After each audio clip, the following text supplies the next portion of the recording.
One day at the airport, on my way back from work, I ran into an old classmate. It was a guy named Ethan who had persistently harassed me from 6th to 9th grade. Because of Ethan, I was driven to drop out of high school. Even as an adult, Ethan hadn't changed. Seeing me, he immediately demeaned me, calling me a dropout, a loser. For a moment, I almost lost my cool, but I managed to contain my anger and left the scene. Later, Ethan and I would cross paths again at the airport.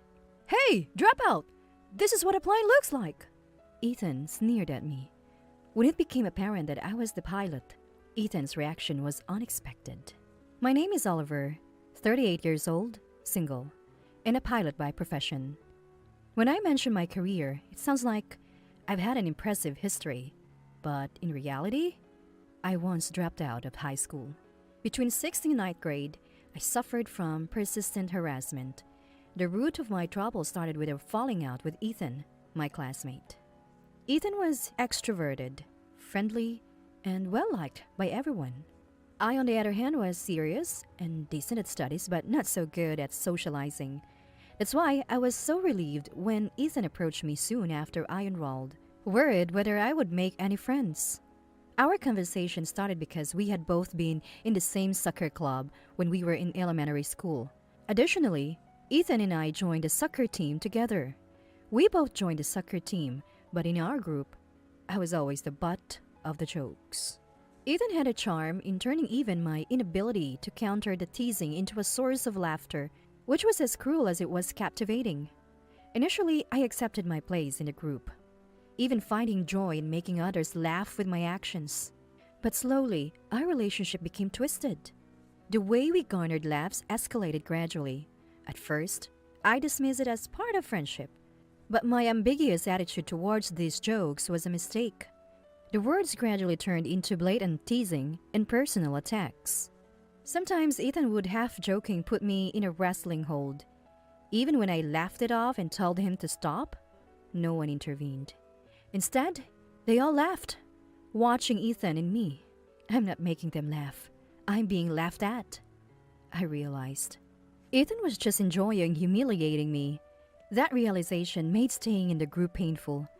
The teasing that I once brushed off with a laugh became unbearable. One day, while walking down the hallway, I was slapped on the head with the usual, "Hey!" Normally, I would just laugh it off with a "What's up?" But that day, I firmly said, "Stop it!" Ethan, looking annoyed, retorted, "What's with you lately? You getting all moody? I let you in our group, so at least look like you're having fun." "Can't do that. It's not fun." "What? You always used to laugh.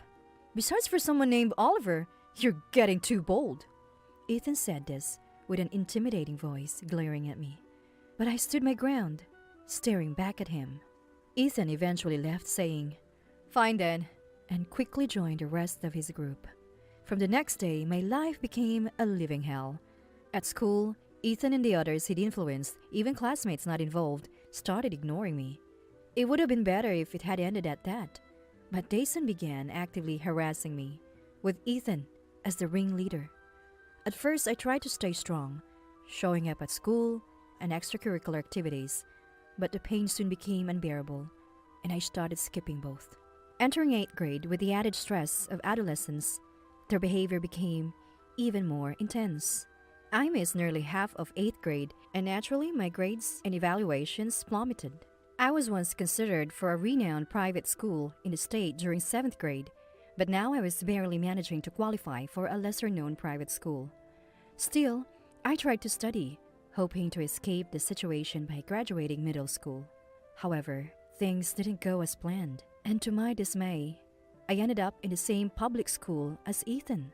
In middle school, I had some respite because Mr. Brown, my 7th grade English teacher, took an interest in my situation. He even reprimanded Ethan and his group. But high school was relentless. Hoping to build new relationships in high school, I unfortunately found myself in the same class as Ethan. "Oh, it's Oliver!" Ethan declared as I entered the classroom, grabbing my collar and announcing in front of everyone. "Let's all tease this guy. He's always been the one to get picked on since middle school. He enjoys it, right?" Initially, my classmates were unsure, but once they decided I was an easy target, they became merciless. Unlike middle school, there were no teachers to protect me. Eventually, my spirit broke and I found myself unable to go to school. Failing to meet the credit requirements, I was held back a year, and that's when I dropped out of high school. The person who tried to save me was Mr. Brown, my middle school mentor. He was the only teacher who noticed my plight and reached out. Not only did he scold Ethan in his group, but in my final year, he provided his English prep room as a refuge from Ethan's torments. I would go to the English prep room after school every day to talk to Mr. Brown. During my struggling 8th grade, he even taught me one-on-one. Sadly, despite Mr. Brown's efforts, Ethan's behavior never changed. Still, I believe Mr. Brown did everything he could. He was my only ally and emotional support at school. Just having Mr. Brown around made it possible for me to attend school until graduation. I kept in touch with Mr. Brown through frequent letters even after graduation. But as the situation in high school remained unchanged and my spirit was broken, I lost the motivation to go to school and didn't feel like replying to Mr. Brown's letters, leaving them unanswered. One day, Mr. Brown came to my house to apologize in person. "I'm truly sorry I couldn't be more helpful back then," he said with a pained expression. When he learned I couldn't attend high school anymore, he brought a pile of information on correspondence and night schools. "How about starting over in a new environment?" he suggested. "It's no use, I replied. My self-esteem shattered from being constantly ridiculed by Ethan in his group. Mr. Brown encouraged me. "Oliver, you'll be fine. With a change of environment, you'll flourish," pushed by his enthusiasm. I started studying for my high school diploma through correspondence education. Originally, I didn't hate studying, and with the active support of my parents and Mr. Brown, I made significant progress, contrary to my past struggles. Frustrated by how I had broken under harassment, I immersed myself in studies, refusing to let those bullies ruin my life. During that time, my parents told me, "It's great that you're always working hard on your studies, but it's not good to focus too much on them." To give me a break, they took me on a trip. That was when I flew on a plane for the first time. The first surprise was the plane's imposing presence before boarding. I remembered how I used to love looking at aircraft in vehicle encyclopedias as a child. Flying through the air, I was completely captivated by the world above. The gradually fading cityscape, the thrill of breaking through clouds, and the clear sky beyond. The beauty of the scenery through the plane's small window made me feel free from everything. It was so refreshing that it seemed to erase all the regrets and burdens of the past. "I want to fly freely in the sky. I want to be a pilot." This vague thought solidified into a firm goal by the time I returned from the trip. It was the first time I had a dream, and I felt my heart leap for the first time in a long while. However, becoming a pilot is not an easy path. It would also be a burden on my parents. But I didn't want to give up on something again. While I was wrestling with these thoughts, Mr. Brown visited me again. "Look at you! Oliver, you seem much brighter." He immediately noticed the change in me. "How's your studying going?" he asked. "It's going really well lately," I replied. "I've found a goal." Mr. Brown looked at me encouragingly. Would he laugh? Would he say it's impossible for me? For a moment, these thoughts crossed my mind, but I knew Mr. Brown wouldn't say such things. Gathering my courage, I said, "I've been thinking. I want to become a pilot." Mr. Brown's eyes widened, and tears quickly filled them. Seeing his face break into a joyful smile, I almost cried too. "That's great! I'll support you! Finding a goal is great! Keep it up!" Mr. Brown said with a trembling voice, taking my hand. His words cemented my resolve. I then shared my aspiration to become a pilot with my parents.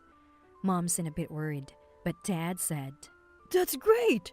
You've seemed much more determined lately. So that's what it was all about. Dad will support you all the way." Mom nodded in agreement, saying, "Yes, that's right." I studied hard, passed the high school equivalency exam and the aviation school entrance exam. I worked diligently in my studies and training at the aviation school and eventually obtained my pilot's license. But I didn't stop there. Aiming to become an even better pilot, I won a scholarship for a master's program in Germany and studied advanced aviation technology there. My paper on the impact of lateral forces caused by aircraft tire damage received higher acclaim than I expected, paving the way for my doctoral studies. After earning my PhD, I finally felt a sense of achievement. I considered staying abroad for work, but with my parents waiting back home, I decided to return. Back home, I got a job as a pilot with an airline in New York. One day, while walking to the airport exit in my casual clothes, a man in dirty work clothes called out, "Oliver!" I recognized the face immediately and was momentarily speechless. It was Ethan, the same person who cruelly mistreated me from 6th to 9th grade. "What's up? Long time no see. Ended up a high school dropout, loser, huh? Why are you even here?" "Well, I guess you're probably a janitor or something, right? Got anything to say?" "Dropout, Mr. Oliver." I was traumatized, forgetting where I was, my mind going blank. Ethan's tone, attitude, and expression brought back memories of those hellish school days. Amused by my stunned state, Ethan boastfully mentioned that he now worked here as a mechanic. He obviously thought I was a janitor, his demeanor openly dismissive. It seemed like he had no remorse for almost breaking me as a person. "You have no idea of the pain you caused me." I almost lost my composure, but managed to contain my anger at the last moment, saying only, "I see. Good luck," before quickly leaving. My heart was pounding long after Ethan was out of sight. Later, when the shock had somewhat subsided, I got a call from someone I hadn't heard from in a while. It was Mr. Brown. He had heard about my achievements and, inspired, decided to pursue his long-abandoned dream of graduate studies. He had finally been accepted to a prestigious university in the UK. As I joyfully congratulated Mr. Brown, he said, "I have a favor to ask. I want to fly to the UK on a plane piloted by Oliver." "Of course, sir," I responded eagerly. I then made arrangements to ensure that I would be the pilot on Mr. Brown's flight. And then, the day of Mr. Brown's departure arrived. It was a very cold day, and I, in my captain's uniform with a jacket over it, was walking around the aircraft for an external inspection. That's when I encountered Ethan again. Everyone was at their respective post, and there were no other people around Ethan and me. Ethan, seeing me, mockingly swung a tool as if to hit me and laughed. "Hey!" I flinched, and he said with the same childishness as before, "What, got scared? It's just a joke. Hey, Dropout! This is an airplane," he said mockingly. Just then, a voice from behind me called out, "Captain!" It was Miss Anderson, a cabin attendant. "Captain?" A surprised Ethan was ignored as Miss Anderson looked straight at me. "Captain, it's time for the flight. Please prepare." "What?" "Understood. I'll be right there." Leaving a stunned Ethan behind, I quickly walked towards Miss Anderson. Ethan clicked his tongue behind me, but I felt a sense of satisfaction, as if I had finally outdone him. Soon it was time to board, and passengers began entering the aircraft one after another. Spotting Mr. Brown among them, I couldn't help but smile. Once all the passengers were seated and the hatch was closed, I introduced myself as the captain and promised a safe journey to everyone on board. I knew Mr. Brown would hear my voice. As a captain, I felt even prouder to be in this position. Ethan in those times were long past. I can't forget the humiliation of those days, but I'm not the same person I was back then. Reminding myself of this, I prepared for takeoff and the plane safely lifted off. However, there was an unexpected event mid-flight. As the control tower reported a sudden change in weather, the aircraft was hit by a terrifying storm. The aircraft shook violently, an extraordinary turbulence. Panic ensued in the cabin, and amidst the chaotic reports in my headphones, I felt a moment of confusion. But my more than a decade of experience wasn't for show. Moreover, the situation was similar to what I had written about in my paper. "Stay calm, it's okay, I can handle this," I reassured myself. Working together with the co-pilot and cabin attendants, we secured the safety of the aircraft and calmed the panic. Eventually, we managed to escape the critical situation and the aircraft gradually stabilized. Seeing the airport and successfully landing felt like a huge relief, but my job wasn't over yet. As the captain, I apologized for the incident and wished success for all passengers and crew members completing my duties. Of course, the image of a certain mentor was in my mind throughout. Some time later, the details of the malfunction that troubled the aircraft were revealed. A part in a specific area was found to be damaged. Despite thorough double checks, it was unclear why the maintenance had been inadequate. When the authorities analyzed the camera footage, it was discovered that the malfunction was due to Ethan's actions. It was a case of deliberate tampering. Initially, Ethan denied the accusations, but when he saw me, his face flushed.